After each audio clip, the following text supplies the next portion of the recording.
Hi everyone, well let's review the final sample from our recent New York City, New York Metro whiskey meetup. This one is an American single malt. Stranahan'S single malt whiskey, cask strength, single barrel, 119.1 proof, courtesy again of my friend Bourbon Barry. You gotta definitely follow Bourbon Barry. I've said it before, I'll say it again. Amazing content, Science Saturday, Wistery, and a whole lot more. Definitely follow Bourbon Barry. Now, American single malt is definitely an up-and-coming category. It's one that I'm not as familiar with and certainly have had my hesitations. Bourbon Barry has been kind enough to send me previous samples. Now, he did, I believe, send me some time ago a sample of the regular, I think it's 94 proof, the regular Stranahan'S Colorado whiskey. And I think I thought it was okay. Just American single malt is different. It is not Scotch. It is American single malt as opposed to, anything Scotch, Irish whiskey. It's not. It's different. And just as a side note, American single malt is now an official category. I believe it officially goes into effect on January 19th, but it is now official category with standards, just like, bourbon, rye whiskey, and anything else. Before it was a very, very loose category, and all the distillers were pleading for some set standards. We have that now. That could be a separate video, but this is a Colorado single malt under the American single malt category. This is 119.12 proof. So this is an area where I'm kind of pushing my comfort zone. Let's get this in a glass and let's see how good this is. Okay, so we got this pour up. I do want to mention one thing. I have found in many cases where I think a lower proof expression is either not good or just okay.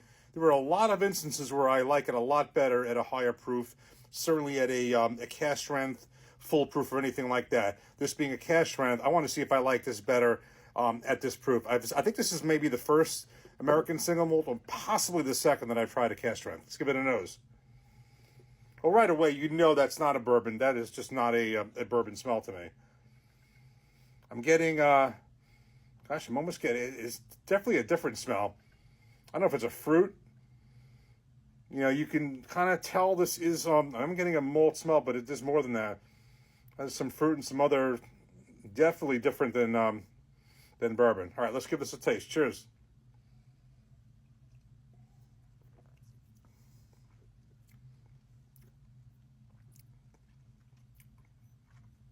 It's good.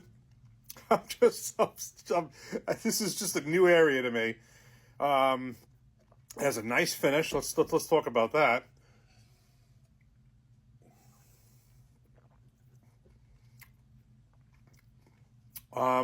This is different. From what I recall on this one, I do think I like this better at this proof than I did at the underling, which is not a surprise. This is 100% malted barley. You can tell that, but I'm not sure if I'm getting almost like a maybe some chocolate in there, some fruit. Definitely a strong finish. Definitely can tell this is certainly a higher proof, which I like. It's a nice color on that. So this is good. I'm not going to say to me that I absolutely love this. I'm just not there. And I just haven't been there with American single malts. And I'm so happy to try stuff like this before I go and buy a whole bottle. But I will say that I like this cask strength. And by the way, this is cask strength and a single barrel. So this is going to taste different, potentially, even so slightly, than any other cask strength, because this is just one barrel as opposed to others, which may be a small batch or batch of different barrels. So this is a single barrel. This is, I should just try this once more. This really is not bad. I just cannot say it's great, just because my taste buds are just not there yet, and maybe I need to get into the single malts more. But I will say I like this better at this proof than I did at the lower proof. Bourbon Barry, you are the best. I appreciate this sample and all these amazing, amazing samples you have given me, and I truly appreciate you. Definitely follow Bourbon Barry. More reviews to come in this brand new 2025. Cheers.